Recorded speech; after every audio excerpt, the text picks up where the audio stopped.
আমি নাম তো জানি না, কিন্তু ও যেভাবে প্রস্তুতি নিচ্ছিল ওটা দেখে তো মনে হচ্ছিল যেন ওনার কোনো বিশেষ ক্লায়েন্ট হবে, আর উনি বিক্রমের সাথে দেখা করতে চাইছিলেন। এই ক্লায়েন্ট বিক্রমের কন্ট্যাক্ট এলো কি করে? স্যার, আমার জন্যে ও আগে আমাকে কন্ট্যাক্ট করেছিল। ও বিক্রম স্যারের পুরো ইতিহাস ভালো করে জানতো, আর বিক্রম স্যার ওর এই হোমওয়ার্কে খুব ইমপ্রেসড হয়েছিল, আর উনি আমাকে মিটিং ফিক্স করতে বলেছিলেন। আপনি ওর সঙ্গে আগে দেখা করেছিলেন? না স্যার, ওই ফোন করেছিল, আর সেটাও প্রাইভেট নাম্বার থেকে।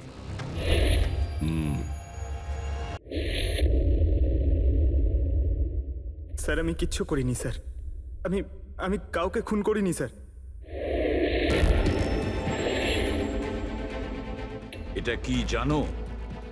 DNA report sir. তাহলে এটাও জানো যে এর রিপোর্টে কি লেখা আছে, আর তারপরেও তুমি চাইছো যে আমি মেনে নেব যে তুমি কোনো দোষ করনি, তুমি দোষী নও। স্যার স্যার আপনি আমাদের শিখিয়েছেন সত্যের থেকে বড় এই পৃথিবীতে আর কিচ্ছু নেই স্যার। এই কেসটা সত্যিটাও তাই স্যার। আমি কাউকে খুন করিনি স্যার, সত্যি বলছি স্যার। তুমি যদি খুন না করে থাকো তাহলে তোমার রক্ত ওই অস্ত্রতে লাগলো কি করে পঙ্কজ? আমি জানি না স্যার। Damn it! জানো না মানেটা কি? হ্যাঁ, এই যে তোমার হাতে চোট লেগেছে, ওই যে রক্ত চিহ্নটা রয়েছে, সেটাই চিৎকার করে বলছে খুনি তুমি পঙ্কজ, তুমি। আমি আপনাকে বলেছিলাম স্যার, আমি অটো করে যখন বিউরো আসছিলাম তখন কেটে গেছিল স্যার।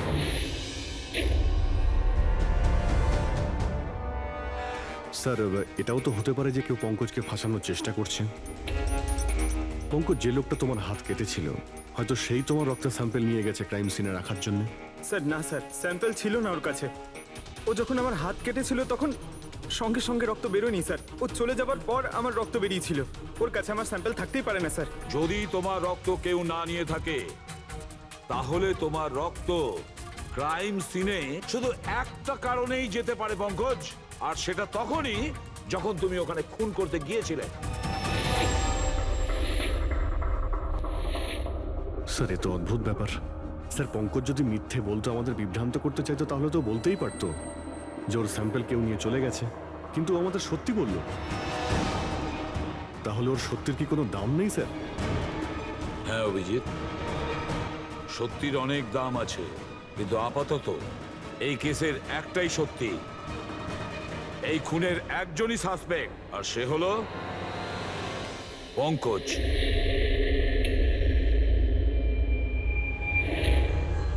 আমি তোমাকে সিআইডি থেকে সাসপেন্ড করছি। স্যার স্যার আমার কথা বিশ্বাস করুন, আমি কিচ্ছু করিনি। আমি খুন করিনি, আমি আমার বাবার দিব্যি করে বলছি স্যার। তোমার গান আর ব্যাচ।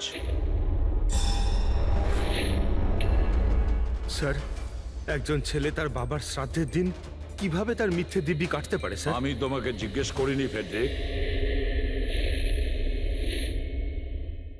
গান আর ব্যাচ।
এটা অন্যায় হচ্ছে, এটা খুবই অন্যায় হচ্ছে। নো অফেন্স স্যার, কিন্তু আপনি আপনি সবসময় আমাদের উপরে এইভাবে সন্দেহ করতে পারেন না স্যার। এটা তুমি কি বলছো অভিজিৎ? কি ভুল বললাম আমি? যখনই কোনো সিআইডি অফিসারকে মিথ্যে ব্লেম দেওয়া হয়েছে, আপনি আমাদের উপর কখনোই ভরসা করেন না। এটা তুমি কি বলছো অভিজিৎ? আমি তোমার কাছে এটা আশা করিনি। স্যার, আমাদেরও আপনার কাছে কিছু আশা থাকে স্যার। আপনার একটা ইশারায় আমরা যে কোনো মুহূর্তে জীবন দিতে প্রস্তুত থাকি। তাহলে এটুকু আশাও কি অন্যায় যে আপনি খারাপ সময় আমাদের পাশে থাকবেন, আমাদের আপনি সহযোগিতা করবেন? তোমাদের আমি সহযোগিতা করি না? সত্যিটা জানার চেষ্টা করিনি? সত্যিটা জানার চেষ্টা করে অনেকবার আপনি আমাদের আত্মসম্মানে আঘাত করেছেন স্যার। আমাদের দায়িত্ব আর কর্তব্যকে আপনি সন্দেহ করেছেন। যখন আমাকে মিথ্যে অপবাদ দেওয়া হয়েছিল, আপনি আমার উপরে ভরসা করেননি স্যার। আর যতক্ষণ পর্যন্ত অভিজিৎ নিজেকে নির্দোষ প্রমাণিত করছে, ওকে জেলেই থাকতে হবে। যখন দয়াকে মিথ্যে অপবাদ দেওয়া হয়, তখন ওকেও আপনি ভরসা করেননি স্যার। কিন্তু হয়তো আপনি একটা কথা ভুলে গেছেন, একবার আপনাকেও এরকম মিথ্যে অপবাদ দেওয়া হয়েছিল স্যার।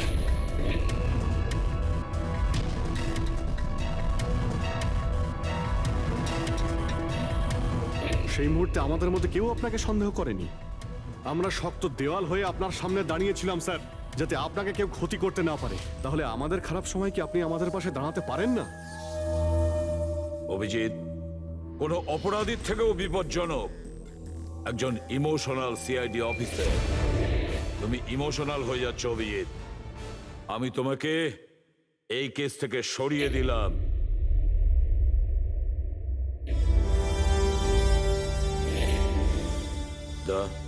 পুরবি, আজ থেকে পঙ্কজের কেস তোমরা দুজন ইনভেস্টিগেট করবে। শুধু শুধু তোমরা দুজনে। ঠিক আছে স্যার। এখন আমার উপরে আপনার এতটুকুও ভরসা নেই যে কেসটাকে আমি নিউট্রাল ভাবে দেখতে পারবো কিনা।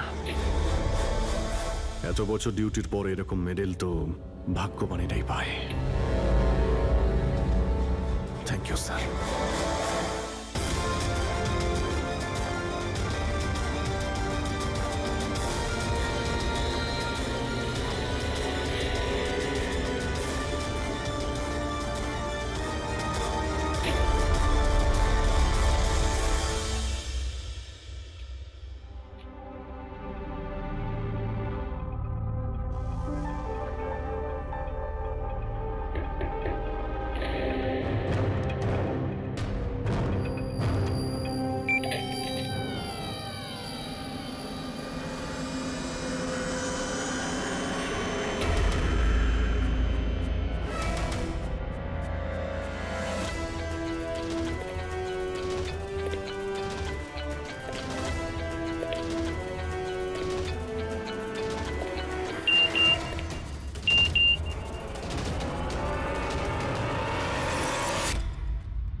নিজের পিঠ আমার দিকে করে দাঁড়িয়ে পড়ো।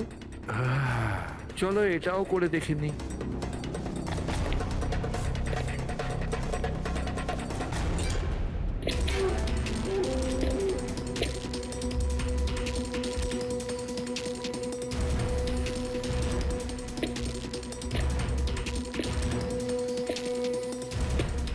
আপনি এসে গেছেন স্যার। আমি আপনার জন্য অপেক্ষা করছিলাম।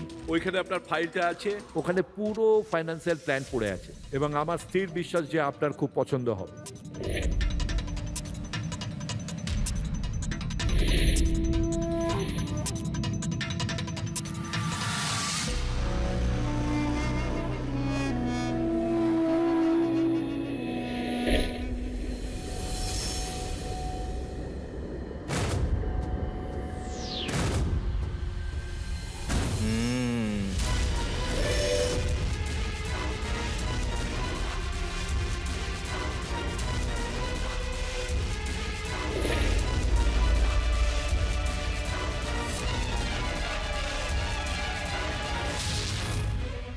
আরে এ তো নকল।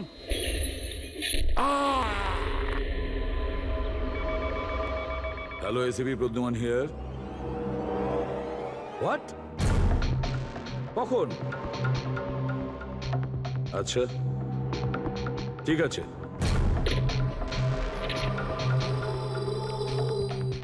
তা অভিজিৎ, বিক্রম বিজয় খুন হয়েছে। বিক্রম বিজয় মানে ওই কেলেঙ্কারি কেসের? হ্যাঁ হ্যাঁ, ওই বিক্রম বিজয় আজও আইনকে ফাঁকি দিয়ে পালাচ্ছিল, আর আজও খুন হয়েছে ওরই বাড়িতে। একদিন না একদিন তো এটা হওয়ারই কথা ছিল স্যার। এত শত্রুও পুষেছে ঘরের মধ্যে।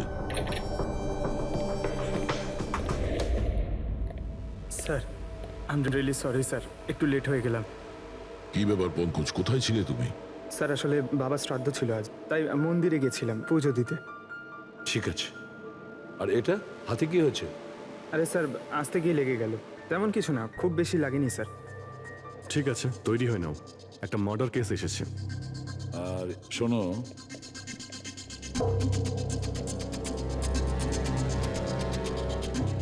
কার আবার মার্ডার হলো? বিক্রম বিজয়ের।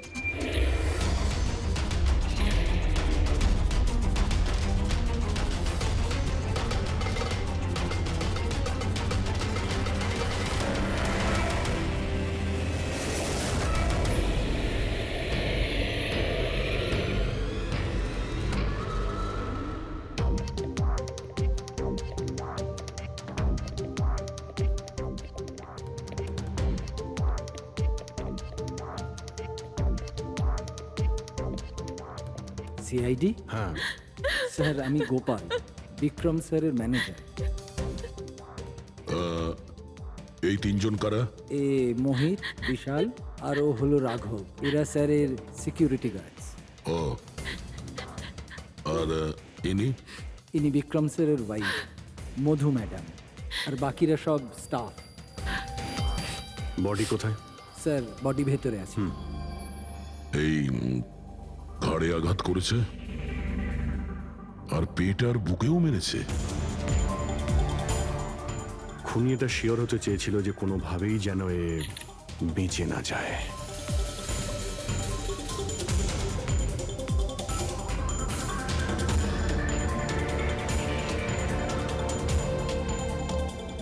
মনে হচ্ছে এটা দিয়ে আঘাত করেছে এর উপর।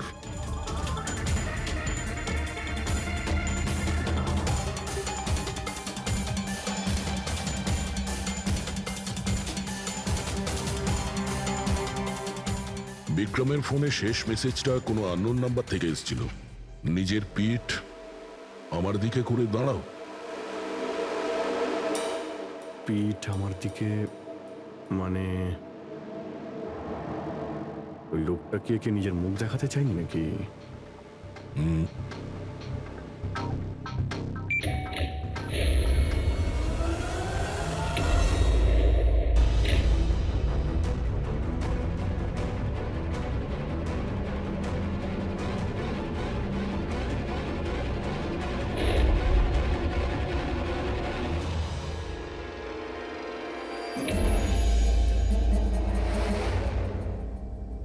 এই দেখুন স্যার, ফুলদানি থেকে আমি কি পেয়েছি। Audio recording device. Audio recording device মানে এই রুমের মধ্যে যা কথাবার্তা হচ্ছিল সেটা কেউ শুনছিল। স্যার ওর আমি নাম তো জানি না, কিন্তু ও যেভাবে প্রস্তুতি নিচ্ছিল ওটা দেখে তো মনে হচ্ছিল যেন ওনার কোনো বিশেষ ক্লায়েন্ট হবে, আর উনি বিক্রমের সাথে দেখা করতে চাইছিলেন। এই ক্লায়েন্ট বিক্রমের কন্ট্যাক্ট এলো কি করে? স্যার আমার জন্যে ও আগে আমাকে কন্ট্যাক্ট করেছিল। ও বিক্রম স্যারের পুরো ইতিহাস ভালো করে জানতো, আর বিক্রম স্যার ওর এই হোমওয়ার্কে খুব ইমপ্রেসড হয়েছিল, আর উনি আমাকে মিটিং ফিক্স করতে বলেছিলেন। আপনি ওর সঙ্গে আগে দেখা করেছিলেন? না স্যার, ওই ফোন করেছিল, আর সেটাও প্রাইভেট নাম্বার থেকে।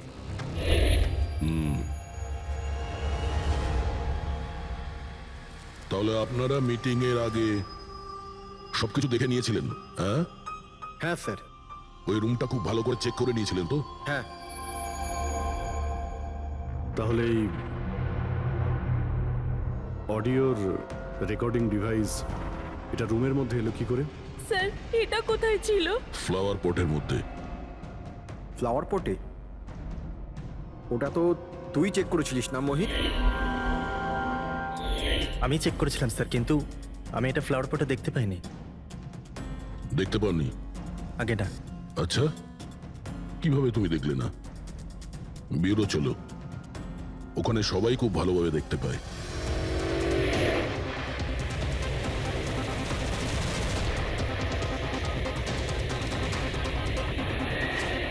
মোহিতের উপর নজর রাখবে। গুলি চালাবে না। কৈলাস স্যার, আপনি? কে ইনি? ইনি সিবিআই অফিসার কৈলাস বাবু। কেমন আছেন স্যার? দারুণ। কি ব্যাপার স্যার, হঠাৎ করে আপনি আমাদের রাস্তা আটকে দিলেন? অভিজিৎ, আমার ওই লোকটাকে চাই যে তোমাদের সিআইডির গাড়িতে বসে আছে। মোহিত? ও ও আমাদের অপরাধী স্যার, ওকে আমরা ব্যুরোতে নিয়ে যাচ্ছি ইন্টারোগেট করার না জন্য। অভিজিৎ, ও অপরাধী নয়, ও একজন সিবিআই অফিসার। কি বলছেন আপনি? এই মোহিত সিবিআই অফিসার? কিন্তু স্যার, এ তো ওই বিক্রমের ওখানে গার্ডের চাকরি করছিল। দেখাবার জন্য, সত্যিটাকে লুকোবার জন্য। কিরকম সত্যি স্যার? মোহিত একজন আন্ডার কভার। ও আমার কথাতেই ওখানে ডিউটি করছিল, আর আমার কথাতেই ও বিক্রমের ওখানে রেকর্ডিং ডিভাইসটা লাগিয়েছিল। আর এই কারণে কিছুই বলতে হচ্ছিল না। আন্ডার কভার মরে যাবে, কিন্তু প্রোটোকল ভাঙবে না। না ঠিক আছে স্যার, ওই অ্যাকচুয়ালি কিছু জিজ্ঞাসাবাদ তো করতেই হবে, খুনের ব্যাপার তো, জাস্ট জেনারেল জিজ্ঞাসাবাদ। আর আমরা ওই অডিও রেকর্ডিংটা পেতে পারি স্যার? আমরা জানতে চাই যে খুনি আর বিক্রমের মধ্যে কি কথা হয়েছে। আপনি এসে গেছেন স্যার, আমি আপনার জন্য অপেক্ষা করছিলাম। ওইখানে আপনার ফাইলটা আছে, ওখানে পুরো ফাইন্যান্সিয়াল প্ল্যান পড়ে আছে, এবং আমার স্থির বিশ্বাস যে আপনার খুব পছন্দ হবে। এটা নকল। আরে, মনে হচ্ছে এই বিক্রম বিজয় খুনিকে চেনে, সেই কারণে খুনি ওকে নিজের মুখ দেখতেই দেয়নি। আর যখন বিক্রম জানতে পারে যে যে টাকাগুলোকে দেওয়া হয়েছে সেগুলো নকল, তখন সে বিক্রমকে খুন করে আর ব্যাগ নিয়ে চলে যায়।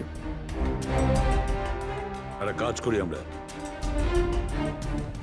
এই মোহিতকে, আন্ডার কভার পুলিশকে কিছু জিজ্ঞাসাবাদ করি।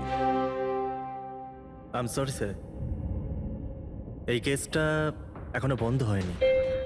এই জন্য আমি যদি আপনাদের এর থেকে যদি কিছু বেশি বলি তাহলে প্রোটোকল ভাঙা হবে, হুইচ আই ডোন্ট ওয়ান্ট। দেখো মোহিত, আমি তোমার প্রোটোকলকে রেসপেক্ট করি। এমন তো কিছু পেয়েছো তোমার ইনভেস্টিগেশন চলাকালীন যেটা হয়তো তোমার প্রোটোকলের মধ্যে পড়ে না, আর সেই জন্য তুমি আমাদের কিছু বলতে পারো। কিছু তো একটা বলবে যে সূত্র ধরে আমরা খুনি পর্যন্ত পৌঁছতে পারি। আমি আপনাদের শুধু এটা বলতে পারি যে গত কয়েক বছর ধরে সিবিআই এই বিক্রমের পিছনে পড়েছিল। আজ থেকে 15 বছর আগে, সাল 2002-তে সিবিআই এক আন্ডারকভার অফিসারকেও বিক্রমের পিছনে লাগিয়েছিল কিছু বিশেষ প্রমাণ জোগাড় করতে, কিন্তু কিছু পাওয়া যায়নি। আর আনফর্চুনেটলি আমাদের এই অফিসার মারা যান। এক মিনিট, নাম কি ছিল এই অফিসারের? ইন্সপেক্টর অধিরাজ।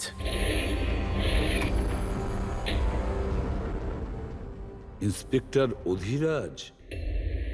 এই বোতলে যে রক্তটা আছে, এই রক্তে বিক্রমের ডিএনএ ছাড়াও অন্য কারো ডিএনএ আছে। বিক্রমের ডিএনএ ছাড়াও অন্য কারো ডিএনএ আছে? তুমি বলতে চাইছো অন্য কেউ ছিল? কে ছিল সালুকে? ক্রিমিনাল ডাটাবেসের সঙ্গে কম্পেয়ার করে দেখেছিলে, ম্যাচ করে দেখেছিলে তুমি? তার দরকার পড়েনি। প্রয়োজন ছিল না কি বলছো সালুকে? সেটা কার ডিএনএ? ওই ডিএনএ হ্যাঁ, পঙ্কজের। হোয়াট? ওই ডিএনএ পঙ্কজের? আমাদের পঙ্কজের? আমাদের পঙ্কজের। এটা কি করে হতে পারে? সিআইডি অফিসার হলো পঙ্কজ। সিআইডি অফিসার পঙ্কজ খুন করতে পারে? আমাদের একজন অফিসার খুনি? কিন্তু স্যার, পঙ্কজ কেন খুন করতে যাবে? সেটাই তো, সিআইডি অফিসার কেন খুন করতে যাবে? স্যার, বিক্রমের বাড়ির থেকে 1 কিলোমিটার দূরে পুলিশ একটা বেবারিশ মোটরসাইকেল পেয়েছে স্যার। কার মোটরসাইকেল ছিল ওটা? স্যার, ও পঙ্কজের ওটা।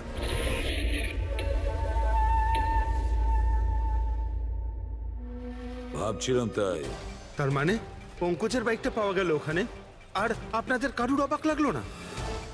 ফ্রেডি, বিক্রম বিজয় যে মারা গেছে আজ 15 বছর আগে, অধিরাজ বাবু পঙ্কজের বাবা একটা আন্ডার কভার কব বডিগার্ড সেজে বিক্রম বিজয়ের বিরুদ্ধে প্রমাণ জোগাড় করছিল, আর সেই কারণে ও মারাও গেছে।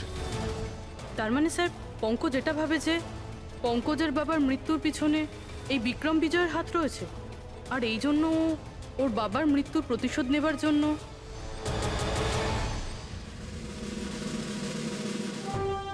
পঙ্কজ এখন কোথায়?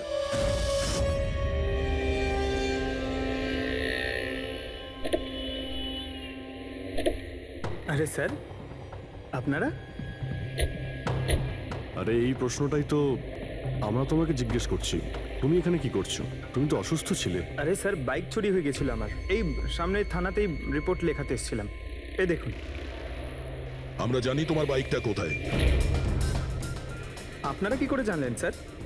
তোমার বাইক বিক্রম বিজয়ের বাড়ির কাছে পেয়েছি। সেই বিক্রম বিজয় যে তোমার বাবার খুনি। যখন বিউরোতে এসিপি স্যার বললো যে বিক্রম বিজয়ের খুন হয়েছে, তখন তুমি জানতে না ওই বিক্রম বিজয়? হ্যাঁ স্যার। আরে তাহলে তুমি বিউরোতে কেন বললে না? তোমার বলা উচিত ছিল যে বিক্রম বিজয়ই তোমার বাবার খুনি। স্যার, বাবার শ্রাদ্ধ ছিল স্যার। মন্দির থেকে বিউরো আসছিলাম, ওনার ব্যাপারেই ভাবছিলাম, আর কিছু খেয়াল ছিল না স্যার। একদম কিছু মাথায় আসছিল না, বুঝতেই পারছিলাম না কি করব। আর এই যে তোমার হাতটা কাটা, এক্স্যাক্টলি কি হয়েছিল? স্যার, এটা তো মন্দির থেকে যখন আমি অটোতে ফিরছিলাম।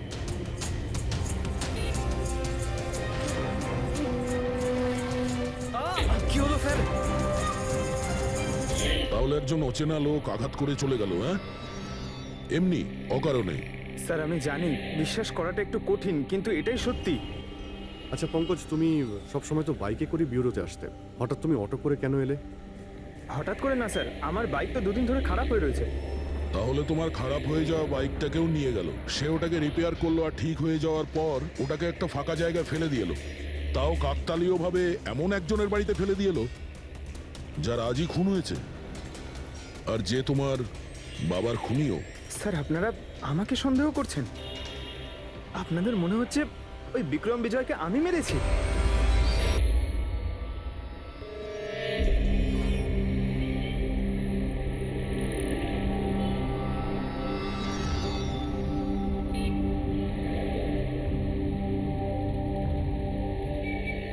যদি এই পঙ্কজ নিজের বাড়ি থেকে বিক্রম বিজয়ের বাড়িতে যায়, তো এখানে এই জাংশন থেকেই গিয়েছে।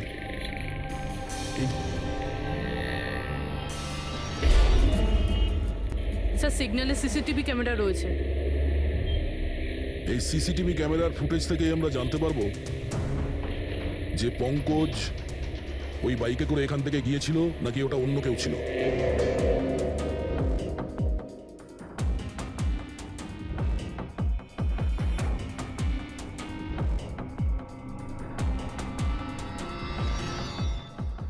এক মিনিট রিওয়াইন্ড করো, পজ করো। স্যার, এই দেখুন, একে পঙ্কজের মতনই দেখতে লাগছে না? বাইকের নাম্বার হলো XYA4784। স্যার, পঙ্কজের বাইকের নাম্বারও এটাই?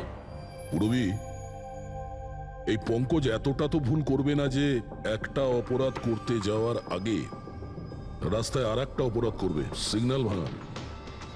নিশ্চয়ই কেউ আছে যে পঙ্কজকে ফাঁসাতে চাইছে, আর সেই কারণে ও সিগন্যালটা ভেঙেছে, যাতে আমাদের যে সন্দেহটা আছে পঙ্কজের উপর, ওটা আরো মজবুত হয়। কিন্তু স্যার, পঙ্কজকে কে ফাঁসাতে চাইবে? হতে পারে ওর কোনো পুরনো শত্রু। স্যার, আমার এমন কোনো পুরনো শত্রু নেই যে আমাকে ফাঁসানোর জন্য এরকম কিছু করবে স্যার। পঙ্কজ, খুব ভালোভাবে চিন্তা করো, কেউ তো হবে।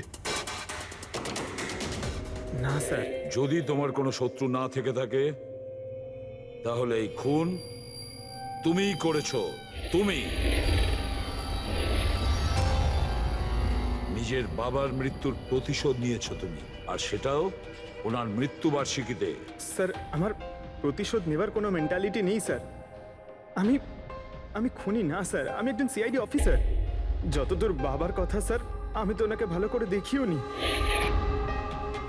স্যার আমার তো এমন কিছু মনেও নেই যে উনি আমাদের সঙ্গে কখনো টাইম স্পেন্ড করেছেন বা আনন্দ করেছেন।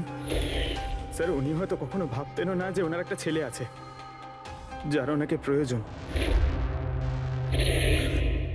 তার মানে হলো তোমার বাবার সঙ্গে তোমার সম্পর্ক ভালো ছিল না?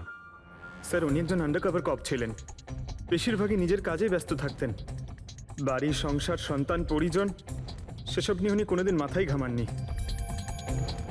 আমাকে শুধু আমার মাই মানুষ করেছেন স্যার। কিন্তু তাও বলছি পঙ্কজ, তোমার নিজের বাবার সাথে কোনো না কোনো স্মৃতি তো জড়িয়ে থাকবে না? কিছু মনে আছে? শুধু স্যার এইটুকুই মনে আছে আমার স্যার, আমাকে উনি মেলায় ঘুরতে নিয়ে যেতেন, কিন্তু মেলায় নিয়ে যাওয়ার আগে উনি আমাকে হসপিটালে নিয়ে যেতেন প্রতিবার। কি? হসপিটালে? ওটা কেন? হয়তো ছোটবেলায় আমি খুব অসুস্থ থাকতাম, আর উনি হসপিটালে নিয়ে যেতেন, আর আমার খুব ব্যথা লাগতো স্যার। যন্ত্রণা? পঙ্কজ, কোথায় যন্ত্রণা হতো? স্যার পিঠে, এখানে স্যার। পিঠে? পঙ্কজ, ডাক্তার পিঠে কি করতো? না স্যার, তেমন কিছু মনে পড়ছে না স্যার। মনে করো পঙ্কজ, মনে করো কি করতো? তোমার পিঠে ইঞ্জেকশন দিত বা পিঠের থেকে রক্ত বার করতো? কি করতো মনে করো? Sir sir sir drill machine দিয়ে কিছু করতো হসপিটালে। কি বলে? ড্রিল মেশিন দিয়ে? আর তারপরে তোমার পিঠে যন্ত্রণা হতো? খুব ব্যথা করতো স্যার, আমি তো এক সপ্তাহ ঠিক করে বসতে পারতাম না। আর তারপর বাড়ি যাবার পর তোমার ঘুম ঘুম পেত, অদ্ভুত কিছু মনে হতো, মাথা ঘুরতো? হ্যাঁ স্যার। স্যার মেলায় যখন আমি ঘুরতে যেতাম তখন ঘোরের মধ্যে থাকতাম স্যার, সারাক্ষণ মাথাটা ঝিমঝিম করতে আর ঘুরতো স্যার। কিন্তু স্যার এই কথাটার কেসটার সাথে কি সম্পর্ক? সম্পর্ক আছে বস। আমার মনে হচ্ছে এর বাবা এর খুব কম বয়সে এর বোন ম্যারো ডোনেট করে দিয়েছিল। কিন্তু স্যার বাচ্চাদের বোন ম্যারো ডোনেট করা তো বেআইনি কাজ। বেআইনি কাজ, কিন্তু আমার মনে হচ্ছে বস টাকার জন্য বা যে কোনো কারণেই হোক ওই ডক্টর এর বাবার জন্য এই সমস্ত করেছে। সেটা বুঝলাম স্যার, কিন্তু আমি এখনো এটা বুঝতে পারছি না যে ওই ঘটনাটার এই কেসের সাথে কি সম্পর্ক। কানেকশন এইটা পুরোপুরি, যখন কাউকে বোন ম্যারো ডোনেট করা হয়ে থাকে তখন যাকে বোন ম্যারো ডোনেট করা হয়েছে সেই ব্যক্তির হিউম্যান কাইমারিজম হয়ে যায়। হিউম্যান কাইমারিজম? এটা কি ডক্টর সালুখে? মনে করো যে যে লোকটাকে বোন ম্যারো ডোনেট করা হয়েছে সেই ব্যক্তিটির শরীরে দুটো ডিএনএ তৈরি হয়ে যায়। একটা ডিএনএ সেইটা যেটা ওর নিজের অরিজিনাল, আর দ্বিতীয় ডিএনএটা তার যার বোন ম্যারো তাকে ডোনেট করা হয়েছে তার। তার মানে ডক্টর, পঙ্কজের বোন ম্যারোটা যে পেয়েছে তার রক্তেও এই পঙ্কজের ডিএনএ আছে? এক্স্যাক্টলি দয়া বস, আমার মনে হচ্ছে সেই ব্যক্তিটা একটা বিশেষ লোক যার জন্যে পঙ্কজের বাবা এই কাজ করেছিলেন। এমন কোন বিশেষ লোক যে পঙ্কজের বাবা ইন্সপেক্টর অধিরাজের খুব কাছের মানুষ ছিলেন, আর তার মৃত্যুর প্রতিশোধ নিতে গিয়ে ও একটা খুন করে বসে। কিন্তু কে?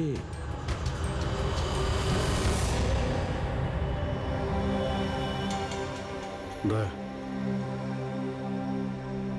High sir. Hello Abhijit. Hi Daya. Hello, good. Sorry, আপনাকে এরকম একটা জায়গাতে ডেকে আনতে হলো। অভিজিৎ, যে ইনফরমেশন তোমার দরকার ছিল সেটা না সিআইডি অফিসে দেওয়া যেত না আমার অফিসে? থ্যাংক ইউ স্যার আমাদের সাহায্য করার জন্য। স্যার পঙ্কজ একজন সৎ অফিসার, আর যদি আপনার সাহায্যকে আমরা নিরাপরাধ প্রমাণ করতে পারি। অভিজিৎ, তোমার মনে আছে এক বিপজ্জনক অপরাধী ছিল রাকা, তাকে ধরতে তুমি আমাকে সাহায্য করেছিলে। তা ধরে নাও আমি সেটারই ঋণ মেটাচ্ছি। এসব আপনি কি বলছেন স্যার? অ্যাকচুয়ালি আমাদের পঙ্কজের বাবা ইন্সপেক্টর অধিরাজের ব্যাপারে কিছু ইনফরমেশন চাই, যতটা আপনি দিতে পারবেন।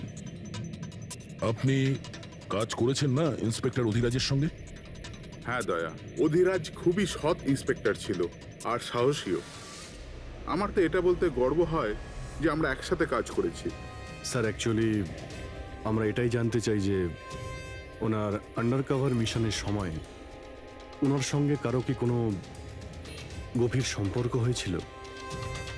আই মিন কোনো নতুন পরিবার সেরকম কিছু? অভিজিৎ, এই যে আন্ডার কভারদের যে দুরকম জীবন হয়, খুব কঠিন হয় সেটা সামলানো। এই পুলিশেরাও তো মানুষ হয় নাকি, আর তাদেরকেও সেই সীমাটা পেরিয়ে যেতে নেই যেটা ও পেরিয়ে গিয়েছিল। মানে ওনারও কারোর সঙ্গে ভালোবাসা হয়েছিল? ওনারও কোনো অন্য পরিবার ছিল? হ্যাঁ, অধিরাজের দ্বিতীয় স্ত্রী বাচ্চা জন্ম দিতে গিয়ে মারা গিয়েছিল। ও, আর অধিরাজ বাবুর মৃত্যুর পর এই দ্বিতীয় বাচ্চাটার কি হয়েছে? এই রহস্য সবসময় রহস্যই রয়ে গেছে। অধিরাজ ওই দ্বিতীয় বাচ্চাটাকে কোথায় রেখেছে, কিভাবে বড় করেছে, আর ওই বাচ্চাটা কোথায় গেল কেউ কিছু জানে না। আর এই যে বাচ্চাটা, মানে দ্বিতীয় বিয়ের বাচ্চাটা, কত বয়স ওর? এই পঙ্কজের থেকে 2-3 বছর বড় হবে। বিয়ে পঙ্কজের মায়ের সাথে আগে হয়েছিল, কিন্তু বাচ্চা দ্বিতীয় স্ত্রীর আগে হয়েছিল। হয়তো ওনার কোনো রোগ ছিল যার কারণে অধিরাজবাবু পঙ্কজের বোন ম্যারো ওকে দিয়েছিলেন। নিজের বাবার মৃত্যুর প্রতিশোধ নিতে হতে পারে খুনটা পঙ্কজের সৎ ভাইই করেছে। আর এখন প্রশ্ন এটাই যে পঙ্কজের এই সৎ ভাই কে সে, আর এখন কোথায়? আমার কিছু কিছু আইডিয়া হচ্ছে যে ওর সঙ্গে ঠিক কি হতে পারে। দেখুন স্যার, আমাদের আরো একটা সাহায্যের খুব প্রয়োজন। এই আন্ডারকভার মিশনের সময় আপনাদের সঙ্গে আর কারা কারা ছিলেন তার সবার ইনফরমেশন চাই, আর অধিরাজ বাবুর ডিটেলস। অভিজিৎ, এটা একটু মুশকিল হবে। জানি স্যার, এটা খুবই কঠিন, কিন্তু কাউকে নির্দোষ প্রমাণ করতে হবে। আপনি আমাদের উপরে বিশ্বাস রাখতে পারেন, সমস্ত ইনফরমেশন আমাদের কাছেই থাকবে। ওকে। আরে ভাই, কতক্ষণ আর অপেক্ষা করতে হবে? এই লোক সময় আসে না কেন?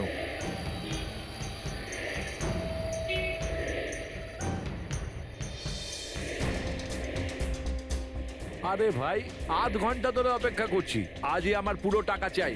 আজই আমাকে এই শহর ছেড়ে দিতে হবে। তোর হিসাব তো আমি আজ এখনই এই মুহূর্তে করব।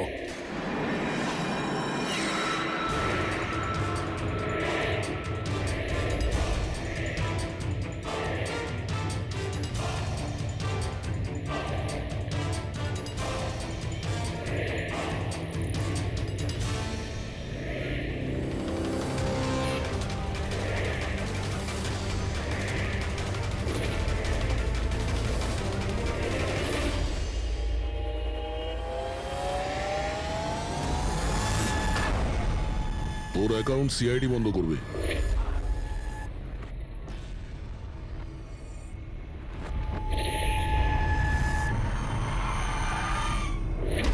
বাবার ধার মেটানো প্রত্যেক সন্তানের কর্তব্য, আর যে ছেলে এটা করে তাকেই ভালো ছেলে বলা হয়, আর সেটা হলাম আমি। তুমি তো কিছু করনি, আমি নিয়েছি আমার বাবার মৃত্যুর বদলা। দেখো মোহিত, তোমাদের বাবা ইন্সপেক্টর অধিরাজ একজন সৎ, একজন কর্তব্যপরায়ণ পুলিশ অফিসার ছিলেন। কি ভাবছিলে তুমি? তোমার মতন একজন অপরাধীর বাবা হয়ে গর্ব করতেন, নাকি পঙ্কজের মতন একজন সৎ সিআইডি অফিসারের উপর? তার সত্যি কথা বলতে তো বাবার সব সময়ই এই পঙ্কজের উপর গর্ব ছিল, আর ভালোবাসতো একেই বেশি। আমাকে তো উনি অনাথ আশ্রমে দিয়ে দিয়েছিলেন স্যার, যাতে ওনার দ্বিতীয় পরিবারের ওপর কোনো আঁচ না আসে। তুমি যখন এই কথাটা জানতে আমাদের কাছে এলে না কেন? আমি তো তোমার ভাই, একসঙ্গে ধরতাম বিক্রমকে, তাও আইনের পথে। চাই না আমার তোমার সাহায্য। আমাদের বাবার হত্যাকারীকে কিভাবে ধরতে হবে, কিভাবে ওর উপর প্রতিশোধ নিতে হবে, এর প্ল্যানিং আমি আগে থেকে করে রেখেছিলাম, অনেক দিন থেকে। আর এটাই হলো কারণ আমার সিবিআই অফিসার হওয়ার। আর ঠিক আমার বাবার মতোই একটা আন্ডার কভার মিশনে গেছিলাম ওই বিক্রমের বিরুদ্ধে। কিন্তু এইবার তাকে সাজা দেওয়ার জন্য নয় স্যার, বরং ওকে শেষ করার জন্য। একজন সিবিআই অফিসার হয়েও তুমি অপরাধ করেছো। তোমাদের মতো অফিসারের জন্যই সবাই আইনের উপরে ভরসা করতে পারে না। এই কাজে কেতন তোমাকে সাহায্য করেছিল না? হ্যাঁ স্যার, কেতনও আমার বাবার সাথে কাজ করত। সেও একজন আন্ডার কভার অফিসার ছিল। সেই আমাকে সবকিছু বলেছে। আর তার বলাতেই আমি জানতে পারি যে ছোটবেলায় আমার একটা অপারেশনও হয়েছিল। আর যখন তুমি জানতে পারলে যে তোমার রক্তে দুটো ডিএনএ আছে, একটা তোমার আর একটা আমার, তুমি খুন করে আমাকেই ফাঁসিয়ে দিলে। হ্যাঁ, আর এই জন্য আমার রক্ত বার করে আমি অস্ত্রের ওপরে ছড়িয়ে দিয়েছিলাম। আর তারপর তোমার হাত কেটেছিলাম, যাতে এক তীরে দুই পাখি মরে। আমার দুই শত্রু, আমার বাবার হত্যাকারী ওই Vikram. Hello Kailash sir. Sir, আমি বিক্রমের রুমেতে অডিও ডিভাইস লাগিয়ে দিয়েছি।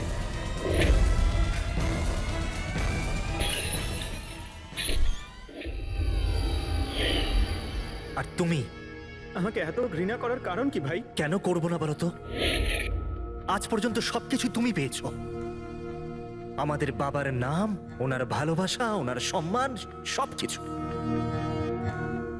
আর দুঃখের বিষয় তো এটা যে এত কিছু পাওয়ার পরেও তোমার এতটুকু হুঁশ ছিল না যে আমাদের বাবার হত্যাকারী কে।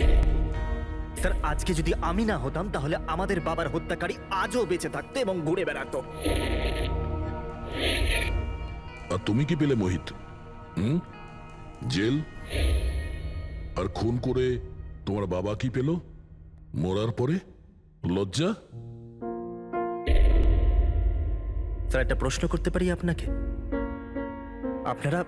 আপনারা আমার কাছে পৌঁছলেন কি করে? কারণ আমি এতটুকুও ভুল করিনি সমস্ত প্রমাণ পঙ্কজের বিরুদ্ধে করতে।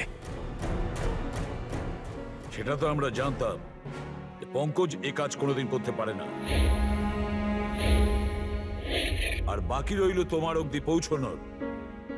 যখন আমরা দুটো ডিএনএর খোঁজ পেলাম, আমরা তোমার বাবা ইন্সপেক্টর অধিরাজের ব্যাকগ্রাউন্ড চেক করলাম। সেখান থেকেই আমরা জানতে পারি যে ওনার আরো একজন ছেলে আছে, তুমি।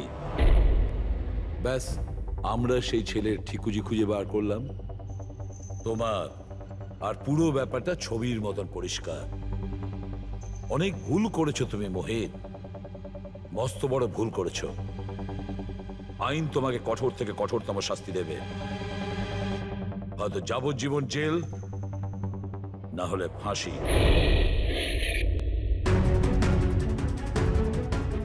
ফ্রেডরিক,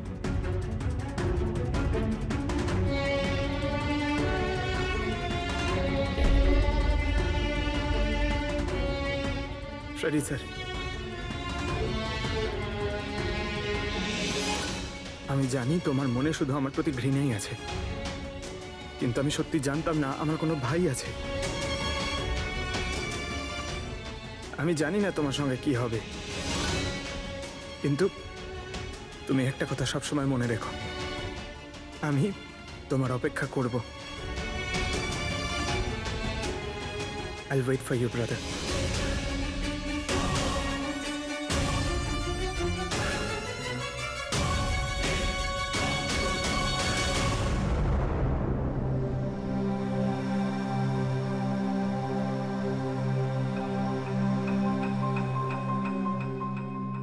পঙ্কজ, দেখো, তোমার যে ভালো দিকটা আছে না, সেটা কিন্তু বাঁচিয়ে রাখবে খুব ভালো করে। Welcome back to CID. Thank you sir. Sir, I am sorry sir. আপনি ঠিকই বলছিলেন। ইমোশনাল হয়ে আমি স্যার একটু বেশি বলে ফেলেছি। I am sorry. দেখো অভিজিৎ, তোমরা সবাই আমার কাছে শুধু সিআইডি অফিসার নও, তোমরা আমার গর্ব, আমার আত্মবিশ্বাস, তোমরা আমার শক্তি। তোমরা আর এসিবি প্রদ্যুমান আজ পর্যন্ত নিজের শক্তিকে সন্দেহ করেনি, না কোনোদিন করবে। সময় তো সব সময়ই মানুষের পরীক্ষা নেয়, কিন্তু কর্তব্যের পথে চলার সময় যদি নিজের সন্তানের ওপরেও গুলি চালাতে হয়, আমাদের হাত যেন না কাঁপে।